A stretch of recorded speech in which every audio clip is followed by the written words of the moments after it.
Palmolive Soap, Your Beauty Hope, and Luster Cream Shampoo for soft, glamorous dream girl hair bring you Our Miss Brooks, starring Eve Arden.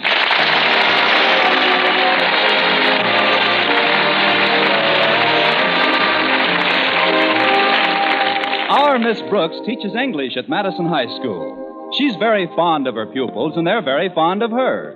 She's also very fond of biology teacher Philip Boynton, and he's very fond of his frogs and guinea pigs. This absorption in his laboratory is largely due to Mr. Boynton's natural shyness. Well, that is to say that he's shy in the world of reality. But in the dreams of our Miss Brooks, Philip Boynton is every bit as ardent and attentive as any woman could desire. Let's listen. Oh, my darling Constance. You're so lovely, so desirable. I feel I could fly on the wings of our love. Won't you join me, Constance, on a flight to paradise? Contact. I must pause for a moment, my darling. You know why? For station identification? I want to look at you again before I kiss you. And if you notice anything strange in my eyes, dearest, it's stardust. Well, sweep it under your lids and let's get going. Oh, isn't it wonderful, Connie? Just you and I alone in our dream house. Yes, it is, Philip. And if anyone comes calling, we'll refuse to answer the doorbell. Sorry, wrong number. Okay, alarm clock. Oh, you win. Quiet. If I could have slept a few more minutes, that dream might have gotten the Academy Award. Come in. Good morning, Connie. Good morning, Mrs. Davis. I've brought you a little breakfast tray. Hope you like the surprise recipe on it. Another surprise recipe? I'm still trying to get used to the last one. Rye crisp boiled in breadcrumbs. Oh, this isn't anything like that, Connie. This is a famous Alaskan dish. Want to know what it consists of? No, what? It's very simple. You just take a pound of frozen whale meat, thaw it out, roll into patties, and fry in deep seal fat. Oh. What do you call this Eskimo's delight? Blubber burgers. Blubber burgers? Yes. Of course, not everyone can enjoy them at first eating. How do you stand on the whale meat, Connie? I really don't know, Mrs. Davis. I've never stood on any.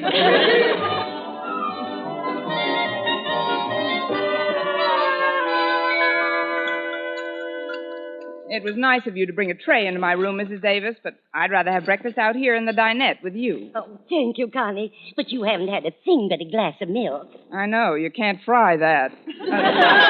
That is, I didn't feel very hungry. Oh, that's too bad. Today of all days. What's so special about today? Don't you know? Let's see. Oh, certainly. Yesterday was payday, so today must be rent day. What do I owe you, Mrs. Davis? I'm not worried about the rent, Connie, although I could use a small loan. How much? Well, $5 would do nicely. It's for a donation I promised the Ailing Newsboys Fund. All right, Mrs. Davis, I can let you have $5. You sure you won't miss it? No, I won't miss it. The people I owe the payment on my car might miss it, but I'll take care of that later.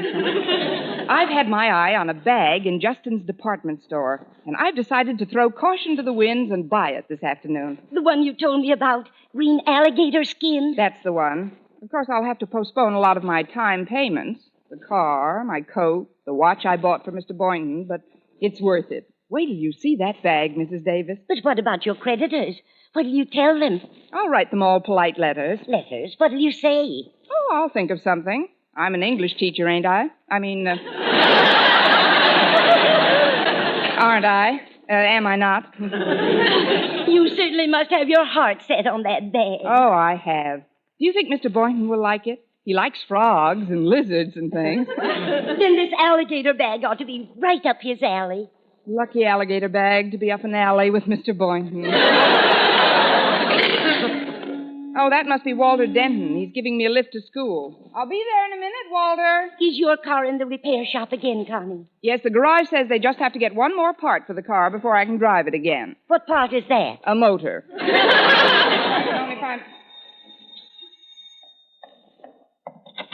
Hello, Walter. Come in. Thanks, Miss Brooks. I I just came in to tell you to be sure and bring a coat with you this morning. It's colder than a school teacher's heart out. I mean, some school teachers' hearts, Miss Brooks. You're a warm one. Thanks, Walter. You can butter me up on the way to school. I'll go get a coat. I'll just be a few minutes. Did someone let that cat in again? It's me, Mrs. Davis. Oh, Walter, I'm glad you came in. We've got to make arrangements for the surprise party. Does she know it's her birthday? No, just like last year, she's forgotten about it completely. Well, then the party will go over that much bigger. Did you find out what she wants? Yes, I did, Walter. It's a green bag in Justin's, but she's threatened to buy it for herself. Golly, that's no good. I know. So I've thought up this scheme. If we all borrow some money from her, she won't be able to buy it. Then we can give it to her for a present. I'll call the Conklins and tell them to be sure and borrow something from Miss Brooks when she gets to school. Good. She's so soft-hearted she'll never turn anybody down, as long as there's a hard luck story with it. I'll put the bite on her and... I'll borrow something on our way to school. Here she comes. I'll go back into the kitchen. I don't want her to think we've been conspiring. Okay, Mrs. Davis. Well, that wasn't such a long wait, was it, Walter? Oh, not at all, Miss Brooks. Gosh, that's a nice coat. When did you buy that? Within the next 18 months. Let's hurry, Walter. I couldn't touch a morsel of Mrs. Davis's breakfast. I'd like to get a bite on our way. Don't worry, you will.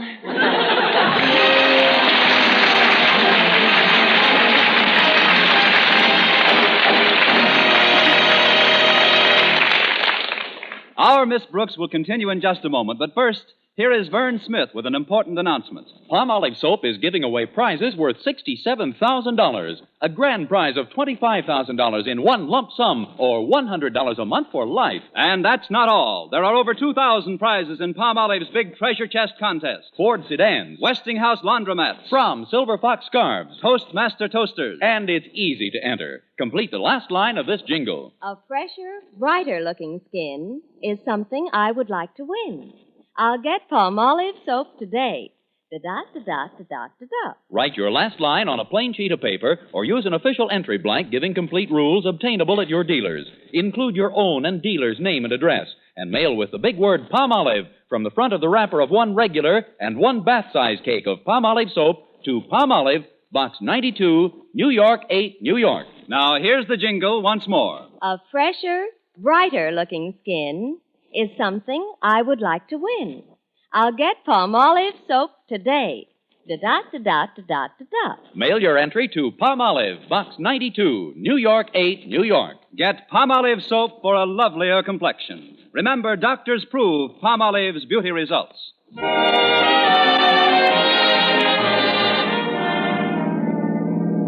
I just had a tune-up job done in the car, Miss Brooks. Runs pretty smooth, doesn't it? Yes, it does, Walter. What kind of a car was this? Is this? A 1938 Hudson. Certainly held together for the past 10 years. So have you, Miss Brooks. Not that I'm comparing you with a car or anything, but, well, you're still so youthful. Nature's treated you extremely well. Why, you haven't even got any crow's feet. Nature probably knows I can't afford shoes for them.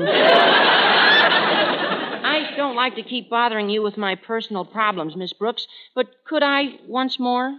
Could you once more what, Walter? Bother you with a personal problem. It's about a financial matter. What kind of a financial matter? A loan? Are you asking me or telling me? I'm telling you. I'm telling you. I'm broke. Really? How long have you been a school teacher? No, I'm serious. I've just got to get some money somewhere. It isn't like it was for myself. I wouldn't even ask if it was for myself. Who is it for? It's for a friend of mine. He's an iceman, and his horse fell down the other day, and he's laid up in the barn now, and my friend hasn't been able to sell any ice. Oh, that's too bad, Walter. He doesn't know when the horse will be on his feet again, and he's just had a baby. The horse? No, the Iceman. Well, that's a switch. His wife had a baby, you see, and they haven't got enough money to buy milk to feed it, let alone the other 7 children in the family, plus oats. You think it's sad, Miss Brooks? Saddest thing since Camille. How much do you want to borrow, Walter? $5 would help a lot. Okay, here you are. Gosh, thanks. Are you sure you won't miss it? No, I won't miss it, Walter. The people who sold me this coat may miss it, but I'll take care of that later. Thanks again. You don't know what this money will do for these people. And you'll get it back just as soon as my friend's foot heals. Your friend's foot? I thought it was the horse who fell. The horse? Oh, sure. But didn't I tell you? When the horse fell, my friend tried to lift him up and sprained his own ankle. Oh, great. Between his sick horse, sprained ankle, and having a baby, your friend is the busiest iceman I ever knew. Well, we're right near school. Oh, gosh, I got so wound up talking about my poor friend, I forgot to stop and let you get some breakfast. Well, after that story, Walter, I'd feel guilty eating anything but hay. I'll have an early lunch in the cafeteria. Okay, Miss Brooks. Well, here we are. Thanks, Walter. Say, isn't that Harriet Conklin going up the steps? Yeah, that's Harriet. Oh, you better hurry. She's anxious to talk to you. How can you tell from the back of her neck? I'm psychic about some things. Go ahead, Miss Brooks. All right, Walter. See you later. Good morning, Harriet. Oh, good morning, Miss Brooks. I'm so glad we bumped into each other before school starts. I've been very anxious to talk to you. Walter is psychic at that, among other things. What did you want to talk to me about? Well, it's rather embarrassing. Not that you're hard to talk to or anything, but, golly, I just don't know how to say it now that we're face to face. Well, we'd look pretty silly chatting back to back. What seems to be the trouble? Well, it's really not my trouble, Miss Brooks. It's just that I've got to get some financial assistance for a friend in need. What friend, Harriet? Well, it's a little boy I know. He comes from a very poor family, and in order to help his folks, he shines shoes after school. Now, he's got a little dog that helped him get his business started. What did he do, put up the money? No, Miss Brooks. He used to do tricks and attract customers. But just the other day, he fell down and hurt his foot. Now the poor little dog can't even get downtown anymore. Well, I can get him a lift downtown if he doesn't mind riding on a lame horse. I don't understand. Well, I don't either. But how much do you want to borrow? Well, right after he was hurt, they took the little dog to a hospital, and the bill there was $8. He must have had a semi-private room. Well, here's the $8, Harriet. Oh, thank you, Miss Brooks. You sure you won't miss it? No, I won't miss it. The people I owe the payment on my watch might miss it, but I'll take care of that later. Anyway, I still have enough left to pick up that bag at Justin's this afternoon. You have? Oh, I mean, what bag? A green alligator job that I've had my eye on for weeks. Oh. Well, before you go to your room, Daddy would like you to stop in at his office. Uh-oh, what have I done now? Well, why should you think you've done something, Miss Brooks? Golly, just because Daddy's a principal is no reason for anybody to be afraid of him. No, maybe you're right, Harriet. Good morning. Morning, Daddy. See you later, Miss Brooks. Bye, Harriet. Will you step into my office a moment, Miss Brooks? Certainly, Mr. Conklin. Yeah, at ease. Have a chair. Yes, sir. As you know, I was a major in the last war.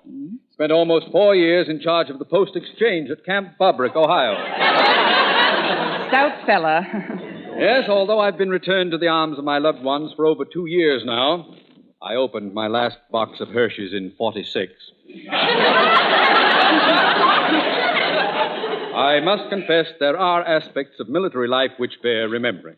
Such as? Ah, the camaraderie, esprit de corps. Don't you agree, Miss Brooks? Oui, mon capitaine. Now, you've been teaching at Madison High for over 5 years, haven't you? That's right, Mr. Conklin. And in that time, I've had a lot of esprit de corps, but very few raises. I think the last one was way now, back in... let's not talk shop, Miss Brooks. I realize that you haven't had a raise in some time, but after all, it's a universal complaint these days, and one which can't be remedied overnight. Meanwhile, you get by very nicely on the money you earn, don't you? Well, speaking frankly... That's the only way to speak, Miss Brooks. Now, if you don't mind, I'll come to the point. I've got to have some financial assistance for a friend of mine in distress. Another one? This poor chap was one of my GI assistants during the war. Just a corporal, but I recommended him for a War Department citation. Really? Yes. You never saw anyone fill a Coke machine like this lad. As for stacking Kleenex boxes, well.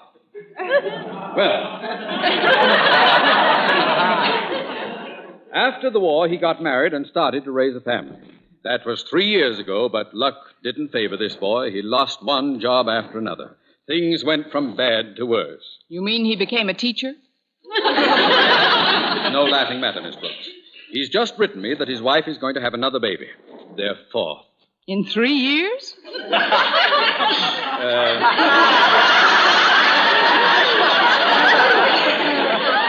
There's a set of twins.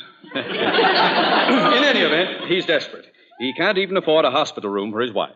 Well, I know where there's a semi-private room if she doesn't mind dogs. I mean, how much would you like to borrow, Mr. Conklin? Well, I've asked many of my friends for $5 or $10. I see. Well, I guess But that you're would- such an old friend, Miss Brooks, I feel that I can ask you for $15.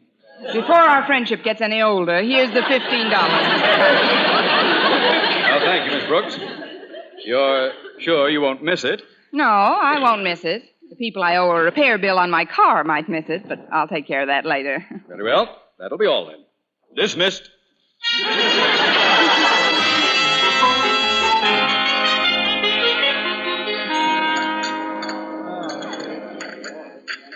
Oh, excuse me, Miss Brooks, but may I sit at this table with you? The school cafeteria is pretty crowded today. Oh, sit down, Mr. Boynton. You'll forgive me if I go ahead with my lunch. Oh, of course. I want to eat this salad while it's still warm. There's something I'd like to talk to you about. Yes, Mr. Boynton? I've heard from many people how generous and warm-hearted you are under your veneer of seeming sophistication. Of course, I've always known that you're true blue, a 100% human being, deep down below the surface. Why, Mr. Boynton, you've been peeking at my x-rays. I'm serious. I know that I can appeal to you for assistance without fear of embarrassment. And I know when you hear my story, you'll want to help. Et tu, Boynton? Well, what's your story? Well, I have this friend who's also a biologist. From a poor family? No, his family's very wealthy, as a matter of fact. But he's married and has 7 children and 1 on the way. No, he's a single chap. But he's got a bad sickness. No, he's in the pink of condition. Oh, wait a minute, I know. His little puppy broke its leg. Oh, he hasn't any puppy, but his Great Dane just won a blue ribbon. Wrong again. But give that lady a box of Red Heart and 2 tickets to next week's flea circus. Look, Mr. Boynton, I'll bet your friend's horse is so lame he can't even ride him to work, Well, my friend drives a Cadillac. Look, if you'll just let me finish, I'll be as brief as possible. You see, he's leaving town, and he's got about 30 white mice and frogs that he wants to give me. Oh, so that's it. They're sick. Oh, no, not at all. They're wonderful specimens. But they're orphans. Please, Miss Brooks, what I'm trying to tell you is that I'll need about $20 for the added equipment it'll require to house them. Oh, well, why didn't you say so? Here, Mr. Boynton, here's $18. It's all I have left. Let a couple of the mice double up. Thank you, Miss Brooks. I certainly appreciate this, but are you sure you won't miss it? No, I won't miss it. The people I owe the payments on my car, watch, and coat might miss it, but I'll take care of that later. There's only one thing that's not going to be put off, Mr. Boynton. Oh, what's that? A green alligator bag I've got my deep down underneath little warm heart set on. My first stop after school will be the nearest bank that lends money.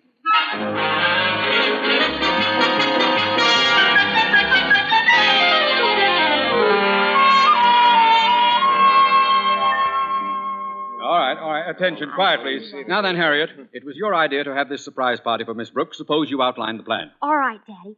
First of all, did we all borrow enough from Miss Brooks to keep her from getting that bag she wants? Mrs. Davis and I took $5 each from her. I nailed her for that is...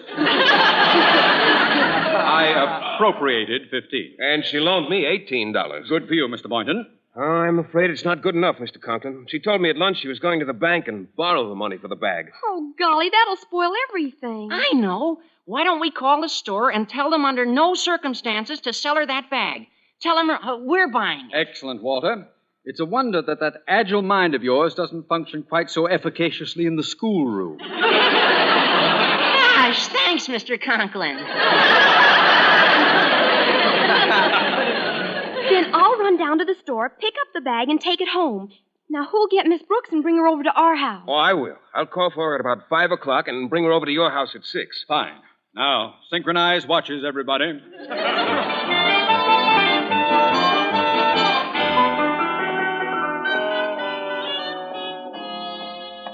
Let's see, confidential loan department. This is it. Pardon me, I've read your ads, but I'd still like to be assured that any business we transact will be strictly confidential. You may be quite certain of that, miss. What?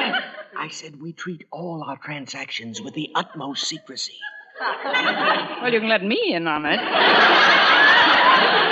I'd like to borrow about $35. Yes, ma'am. What is your occupation, please? I'm a school teacher. How long have you been teaching, and at what school, please? 5 years at Madison High. And how do you sound when you've got laryngitis? Very comical. You write your name and address down, and I'll get you the money. Is that all there is to it? Yes, we don't believe in a lot of red tape. Oh. All you have to do is sign a few papers. First here. Yes? Now here. Right. Now this one. There you are. Now here. Mm-hmm. And here. Again? And this one. Yes. Now we'll start on the second page. Here. Yes. And here. Mm-hmm. And here. Mm-hmm. And here. And here. And here.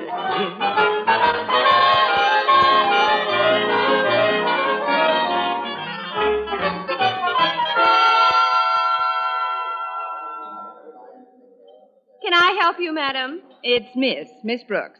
I'd like to see an item your department has been featuring in your window display. What item is that, Miss Brooks? It's a green alligator. What? A green alligator. I've seen it in your window every day for weeks now. Have you ever heard of Alcoholics Anonymous? Do you mean to tell me you don't know what I'm talking about? Oh, not at all, Miss Brooks. You know you don't know what you're talking about, don't you? Or do you? Of course I do. Let's start all over again. There's a purse made of green alligator skin that's been in your window for the past... Oh, that thing. Oh, you wouldn't want to own that. Why, it wouldn't do a thing for you. It wouldn't have to. I've got a job. May I see it, please? Funny thing about that model, I sold the last one not a half hour ago to, Miss H. Conklin, I believe. Well, couldn't you get one just like it if I... H. Conklin? That's Harriet. Why, that little demon. Maybe if I get her another bag, she'll trade me the green one. No, she wears a lot of green. Besides, she has alligator shoes, too. Well, I might as well go over to her house and see what I can do, anyway. I didn't mean to eavesdrop on your monologue. But, H. Conklin won't be home for a while. She said she had a lot of shopping to do. And then she's going to get a manicure at Antoine's. Well, I'll go to her house and wait. Thank you, and good day, J. Edgar Hoover.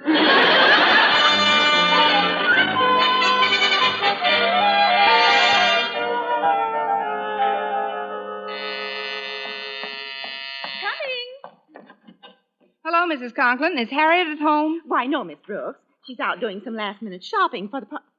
Miss Brooks! Isn't it terribly early? I mean, with the days getting shorter all the time, it seems like about 5 o'clock. It is 5 o'clock. May I come in, Mrs. Conklin? Oh, of course. Who's that at the door, Martha? Oh, it's you, Miss Brooks. Hello, Mr. Conklin. Martha, did Harriet get back with all... Miss Brooks! Isn't it a little early? I mean, it only seems like 5 o'clock. 5-1. Sit down here in the living room a minute, Miss Brooks. Osgood, I'd like to talk to you. Yes, yes. Will you excuse us, please, Miss Brooks? Surely. What happened? Why did that so early? Well, I don't know what it was. Somebody must have slipped up. That's all I've got to say. I wonder if they've had a confidential loan lately. I'll be right there. Hello, Walter. Hello, Mrs. Conklin. I got all this stuff. Funny hats, noisemakers, confetti, and streamers. Oh, come on in the living room and we'll start decorating the place. But, Walter, look who's here, Walter. Hi, Miss Brooks. Hi, Walter. Now, we'll take the streamers and we'll start in this corner of the room and we'll... Miss Brooks!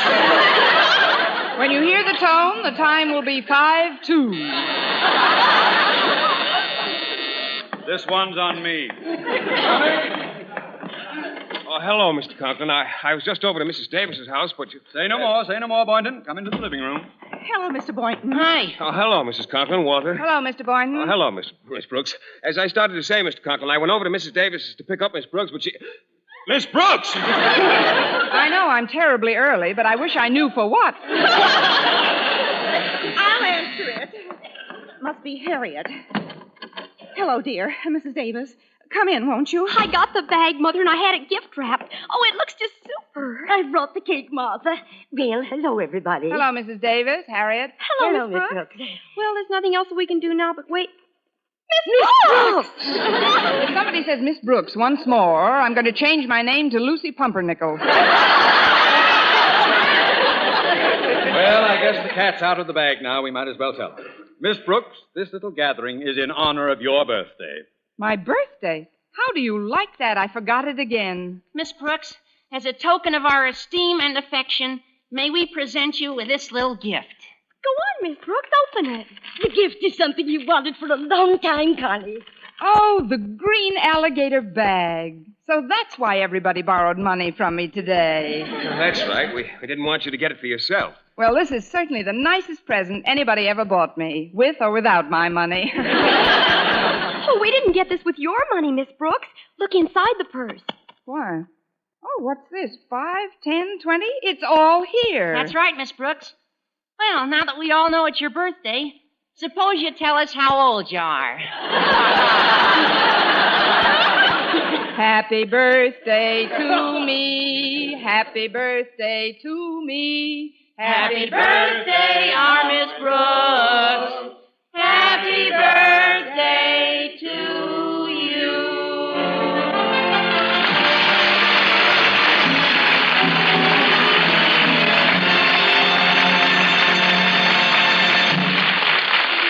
Eve Arden as our Miss Brooks returns in just one moment. But first, dream girl, beautiful luster cream girl. Tonight, you can see this come true, revealed by a luster cream shampoo. You'll see your hair lovelier, your wave or curls softer, more glamorous, easy to do quickly. Even in hardest water, luster cream shampoo leaves hair 3 ways lovelier. Fragrantly clean, easier to manage, brilliant with sheen. Don't wait. Tonight, use Luster Cream Shampoo. Not a soap, not a liquid, but a dainty magical cream. Discover why it's by far the top favorite cream shampoo. Get the big jar, $1. Smaller sizes, either tubes or jars. Tonight, you can be a dream girl, beautiful luster cream girl. You owe your crowning glory to a luster cream shampoo. And now, once again, here is our Miss Brooks. So you see, I won't need the $35 I borrowed from you people yesterday. Here it is. Fine. The interest is practically nothing. Oh, that's nice. May I have a receipt, please? Of course. Just sign here. Yes. And here. Yes. And here. Yes. And here. Yes. And here.